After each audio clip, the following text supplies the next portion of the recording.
Good morning and welcome to Face the Nation. I'm John Dickerson.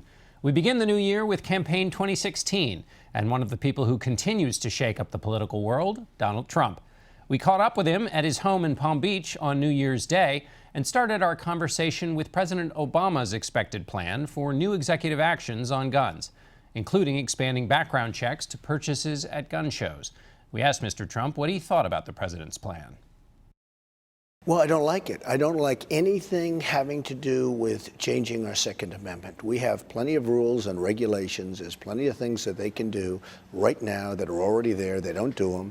We have a tremendous mental health problem. We're closing places all over the world, all over the country they're closing. Nobody's doing anything about that. All they want to do is blame the guns, and it's not the gun that pulls the trigger.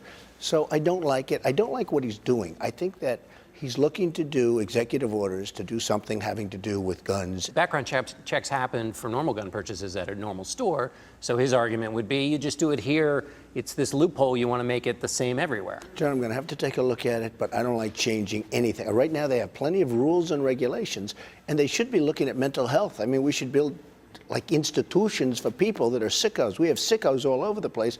And that's the problem. So you'd spend some more money on that, maybe? Here's the problem. I would definitely spend more money on that. Here's the problem. The bad guys are always going to get the guns. You can have all the restrictions you want, but the bad guys are always going to have the guns. Let me ask you about executive orders in general. Like them, don't like them, that the president uses them to go around Congress? Well, I don't like them, and our country wasn't based on executive orders. Nobody really knew that we even had an executive order, such a thing. It's supposed to be you get along with Congress and you cajole and you go back and forth and everybody gets in a room and we end up with deals. And there's compromise and lots of other things, but you end up with deals. Here's a guy just goes, he's given up on the process and he just goes and signs executive orders and everything. So if you were president, you seem like the kind of guy who, if you were president, you might use an executive order or two, though. Well, I will say this. There's a lot of precedent based on what he's doing. Now, some have been, his executive order on the border. Amazingly, the courts actually took that back a step and did something that was very surprising, which is they did the right thing. So that maybe that one, but I would be rescinding a lot of executive orders that he's done. I mean, the one thing good about executive order, the new president, if he comes in, boom, first day, first hour, first minute, you can rescind that. Let me ask you about a video that's been put out by Al-Shabaab. This is an ISIS-affiliated terror group. And in the video, they use you, Donald Trump, a clip.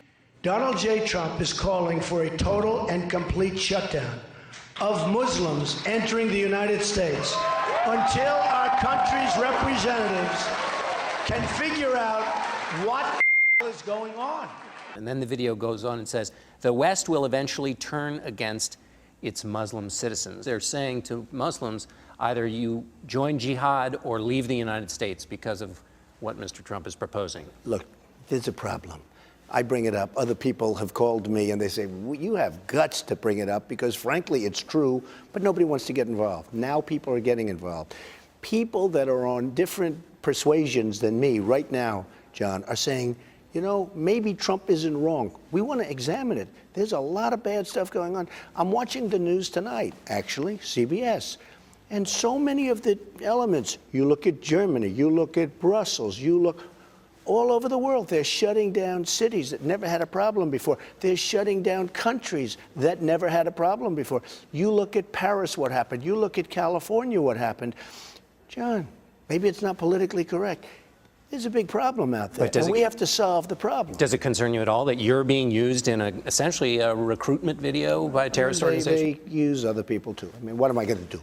I have to say what I have to say. And you know what I have to say? There's a problem. We have to find out what is the problem, and we have to solve that problem. Do you think the problem is that the West is on a collision course with radical Islam, or is this just ISIS is a problem? I mean, is this a clash of civilizations? I think that radical Islam may be on a collision course with us. I mean, you could change it around a little bit, but it is a very, very deep-seated hatred that's going on. I mean, you have a hatred like people where they're willing to give their lives, they're willing to walk in. I have to tell you, it is so big. It is the biggest thing there is right now. When I watch President Obama say global warming is our biggest problem, it's just so sad to watch. And he doesn't want to use the words radical Islam. He doesn't want to use anything having to do with radical and Islam. So until he's willing to admit the problem, how can you not at least talk about the problem. And one of the things I've done is I brought the problem out. The world is talking about what I've said, and now big parts of the world are saying Trump is really right, at least identifying what's going on. And we have to solve it. But you're not going to solve the problem unless you identify it. Let me ask you some questions about the presidency and a Trump presidency. Okay? Will you talk as much as a president as you do as a candidate? Will you be on TV all the time, giving rallies, that kind of thing? Well, I think I would be giving rallies. I want to rally this country because our country has no spirit. I would certainly probably not talk as much. Look, right now originally we had 17 people. Now we're 14 people and 13 people. A lot of people are going to be dropping out. You mean other candidates in the race? Other candidates. And so obviously I have to do a lot of talking. You know, I'm getting hit from 15 different sides. I like to defend myself, right? But no, I would be a much different person, I think, as president, but I would be very enthusiastic, like I am right now, toward the country. We need spirit. We need a cheerleader. President Obama's a bad cheerleader. I thought he'd be a good cheerleader. I thought he'd be a great cheerleader, actually. That's the one thing I thought, is that he was going to be a great cheerleader. He's really a big divider. We need cheerleading. We talked to some of your supporters, and a few of them said when Donald Trump gets in to be president, he'll have people to coach him and kind of take off these rough edges of the things he says. Are they right? I don't think I have rough edges. I'll be honest with you. I went to an Ivy League school. I was a good student. I went to the Wharton School of Finance, the best business school in the world, probably, certainly, I mean, one of the great schools of the world. And I can be more politically correct than any coach that they can get me. I can be the most politically correct person with you. I could say something at the end of this interview. You would say, wow, was that boring? Give us a perfectly political correct thing. Here's the problem with political correctness. It takes too long. We don't have time. We don't have time. I talked about anchor babies at one news conference, and one of the reporters, actually from ABC, said, that's a derogatory term. I said, why? He said, well, it's derogatory. He didn't know why. And then I said, well, what would you call them? The babies of undocumented immigrants. He gave me like a 7 or 8 word definition. I said, we don't have time for that. I'm sorry, we don't have time for that. Now look, I can be the most politically correct person that you've ever interviewed. It takes too much time. Isn't there a cost? People I think all the names they call you because of the things you say. Well, think of the fact that I'm leading in the poll by tremendous margins. And, you know, I think that's part of it too. People don't want political correctness. They're tired of it today. And I think that's one of the things that has resonated with me.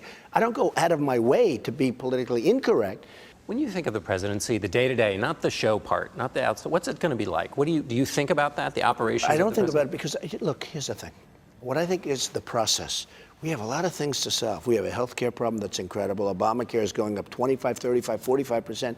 You see the deductible, what's happening? It's going up so high you're never going to be able to use it. You look at ISIS. You look at our militaries and shatters. I mean, you know, when you have General Orellana saying it's not prepared, we're not prepared. As a military, we're not prepared. It's been one of the worst, you know, he said, and he actually said from the beginning, I watched him on an interview. He was talking about lack of preparedness from the beginning. You look at our vets, how badly they've been treated. You look at our borders, how people are just pouring across our borders. There's plenty to do. They talk about the presidency and who has the finger on the button. The United States has not used nuclear weapons since 1945. When should it?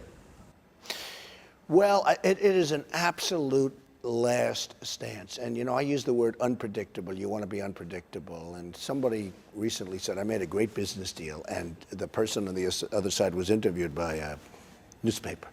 And how did Trump do this? And they said, he's so unpredictable. And I didn't know if he meant it positively or not. It turned out he meant it positively. We have to be somewhat unpredictable in this whole thing. Nuclear, though, has to be an absolute last stance. Don't forget, I was against the war in Iraq. I'm not a fast trigger. You know, you have guys that you would think are, you know, very, very low-key. You know, they'd be faster than me. I would be a very slow trigger with nuclear. Nuclear is a major problem. And we have major problems because you have other people that would be very fast. And you look at North Korea, you look at some of these countries, I don't think they'd hesitate to use it if they really had it in a proper manner. So only if the United States is attacked? It's really a last resort, as far as I'm concerned. President Obama signed or said no more spying on our allies, but there's a report in the Wall Street Journal that there was spying on top Israeli officials. Would you say no spying on Israeli officials at all? I would certainly not want to do it, but I have to say this. We're being spied on by everybody. And it's terrible what's going on in that whole thing. I mean, we find out that we're being spied on by them and they're being spied. Everything's out. You know, the one bad thing about the computer generation, I have a son, he's 9 years old, and he can virtually take apart any computer. These people are so brilliant with computers. You know, in the old days, when you're fighting a war, you give somebody an armed guard and he has an envelope in his pocket and he hands it to the general. Now it's going through so many channels, you don't know who's getting it. It's a real problem. So the problem with the computer age is I don't think you have secrecy anymore. So you'd leave open the possibility of spying on anybody, even allies? I would say that I would leave open possibilities of doing whatever it takes to make our country very, very strong and to make our country great again.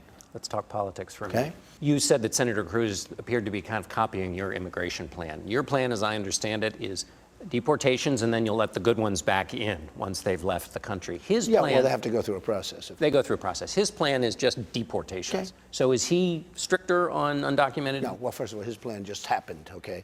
In fact, I was watching the other day, and I was watching TED Talk, and he said, "We will build a wall." The first time I've ever heard him say it. And my wife, who was sitting next to me, said, "Oh, look, he's copying what you've been saying for a long period of time." No, I'm talking about deportation, and people can come back into the country, not just that group, but other people can come back, but everybody has to come into our country legally, and I want a strong border. And I'm the one that came up with it. Look, when I announced that I was running, I brought up illegal immigration. It wasn't even a subject that would have been discussed in this debate. And now it's one of the very big subjects. Ted Cruz is trying to step up his whole game on amnesty and on illegal immigration because it was actually quite weak. And you listen to him and Marco Rubio, they're trying to, solve the problems that they've had in the past because they were both weak on it. And I have been very strong on it. So they're trying to get stronger on it. But look, nobody has that position like I have that position. I want the wall. I want strong borders. I want everybody out. Now people are coming to me. But nobody has that issue like me, and nobody's going to be able to do it like me. Nobody, as an example on the wall, nobody is getting Mexico to pay for the wall, the cost of the wall, but me. They don't even know about that. It's not even in their vocabulary. But nobody thinks you're going to get Mexico to pay for the wall. You know why? They make a fortune with us. So much more money than what you're talking about. They're making a fortune. We have trade deficits. If you look at the kind of numbers that Mexico makes with us, the wall is peanuts. Only a business person would say that. The politicians don't understand it. They're all talk and no action. You said that the good ones would come back on an expedited basis. Wouldn't Senator Cruz say, well, that's amnesty? I think that the good ones will be coming back, and I would say that we want to have them back, but we want to have a lot of other people. We have one problem. We have millions of people waiting on lists that have gone through a legal process and they can't get into the country. We have to take care of them. I want people to come in. They just have to come back legally. When you say about Senator Cruz, not too many evangelicals come out of Cuba, what does that mean? Well, it just means that Cuba, generally speaking, is a Catholic country, and you don't equate evangelicals with Cuba. I don't. I mean, I think of evangelicals, and I guess I am, I'm Presbyterian, I'm Protestant, but I don't see it as coming out of Cuba. But you're not questioning whether, as far as you know, he could be more devout than you are. It's possible. Certainly it's possible. I'm not questioning. And I say it in a somewhat smiling manner, but there's a little truth to it.